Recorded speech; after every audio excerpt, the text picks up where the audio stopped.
Let's move on now to the Minnesota Vikings free agency review. But before we do that, Ryan and I, this is the last series we are doing of the free agency portion of the 2023 offseason before we pivot to previewing the 2023 season, which will include game predictions, division winner predictions, playoff predictions, etc. And if you want to see that content, that is a lot more Vikings content that will be coming your way. And in order to see that, be sure to subscribe and ring the bell so you can get notified on your homepage immediately as you enter. And Ryan, let's get into it. Let's do it. Minnesota Vikings won the 2022 NFC North and then unfortunately fell in the first round. And coming into the offseason, had a little cap money and also a few draft picks to try and maneuver around.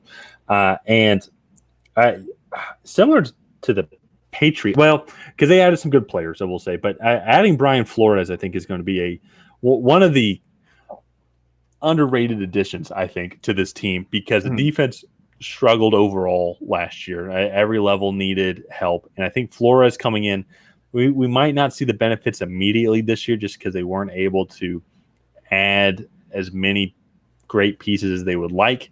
However, I think in the long run, over these next couple of years, it's going to really help out the Vikings team.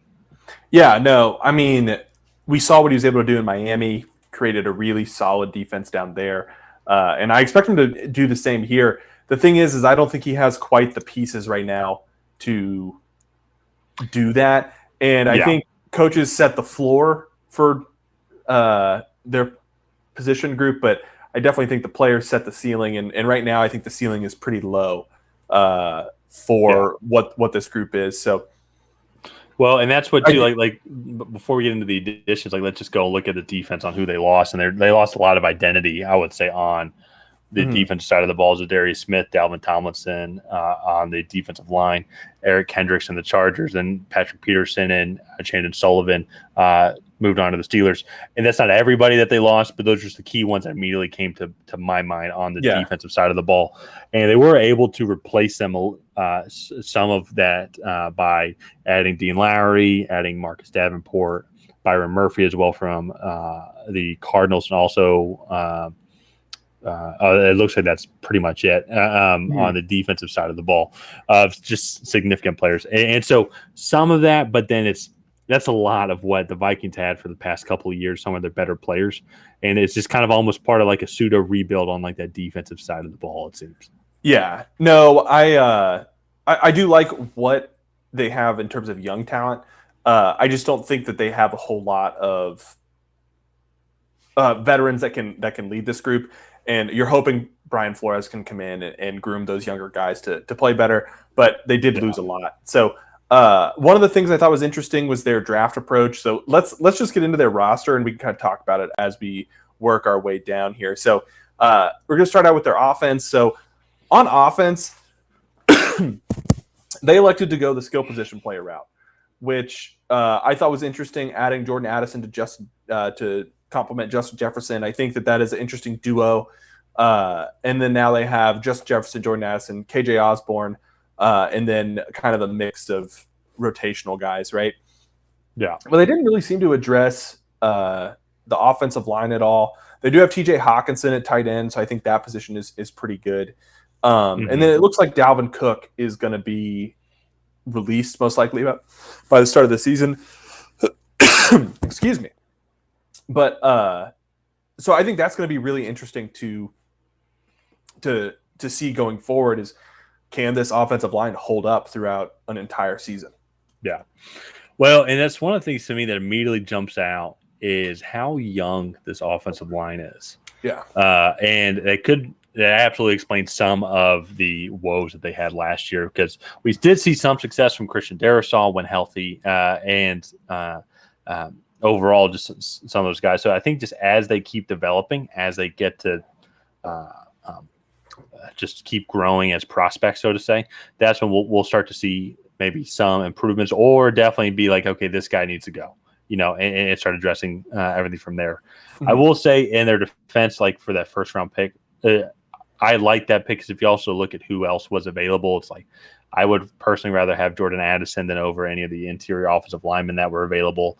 I mean, maybe they could have gone corner like Deontay Banks and Joey Porter Jr. were still available. But that being said, though, it's like Justin Jefferson draws so much attention that like Jordan Addison now. Yeah. He's almost a Adam Thielen. guaranteed. I think Jordan Addison is almost a guaranteed 1,000-yard receiver now, just because Justin Jefferson, like you have to have 2 receivers over the top from him, and I think Addison will now, on an average day, will be better than the average number 2, number 3 cornerback. Yeah, and to me that was kind of his ceiling coming into the NFL, was that he was a high end number 2. I think he definitely is going to replace what they had in Adam Thielen, if not more. Right. Yeah. And so like I'm not questioning that pick. I just maybe Anton Harrison, you come in, solidify this offensive line, have a more consistent running game, right? Protect Kirk Cousins a little bit more because he was one of the more sacked quarterbacks in 2022. Or maybe invest in like a Miles Murphy or who I'm trying to think.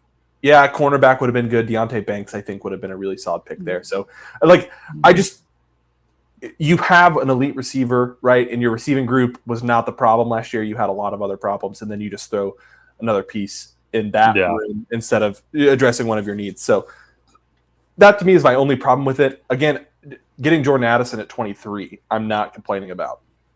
Oh yeah, no, you needed a lot of other things. So let's move on to the defensive side of the ball. And this to me, I think, is where this team is really going to struggle.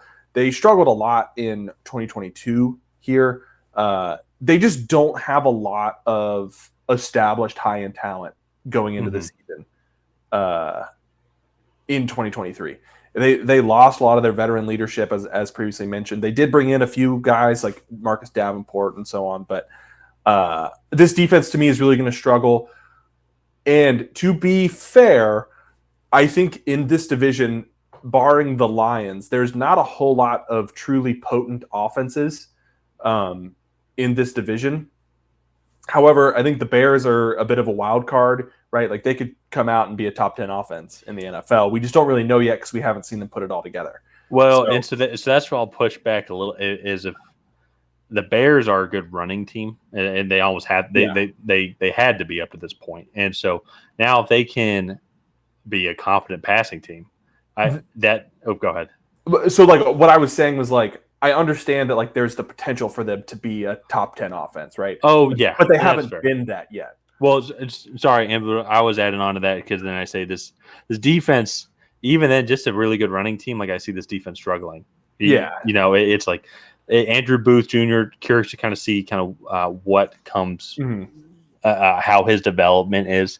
But then in general, though, it's like yes, you do have Harrison Smith, but he's getting much older, and the secondary in general, you got 2 guys coming in their second year and then 1 guy coming into his 3rd year that they have drafted. And so now they did bring in Byron Murphy for the nickel position and free agency to kind of replace some of the secondary loss. But in general, though, there's just a lot of question marks. Going back to Brian Flores is what kind of started this episode, is a lot of development and a lot of creative work I think that he's going to have to put into this defense to make sure that that's not a huge liability. Yeah, definitely.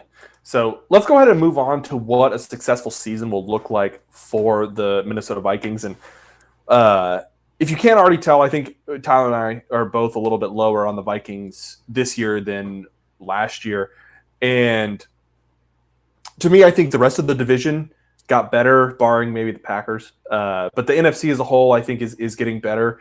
And the Vikings, I think, stayed the same or maybe got a little worse, right? And so for me, I think if they can come in and win the division again and do that, I think it's a successful season. But I think you want to see consistent progress with this defense. You want to see them improve as the season goes on. And I think they might be more in the wild card competition than a true division winner. Because I think the Lions are too good for them this year.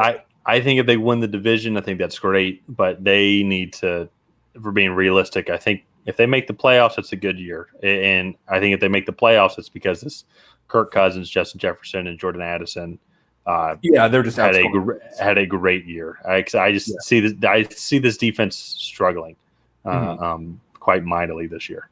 Yeah, no, I do as well.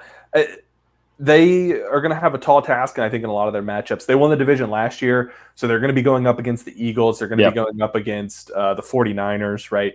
And so that's going to be really tough for them. And I'm interested to see if they can be as good and as lucky as they were last year in 2023. So, yeah, let's go ahead and wrap up their offseason recap here. If you guys have not already, please go ahead and like and subscribe and leave a comment down below on what your favorite Vikings offseason edition was. Was it a draftee? Was it a free agent signing? Let us know down below. And other than that, we will see you guys next time.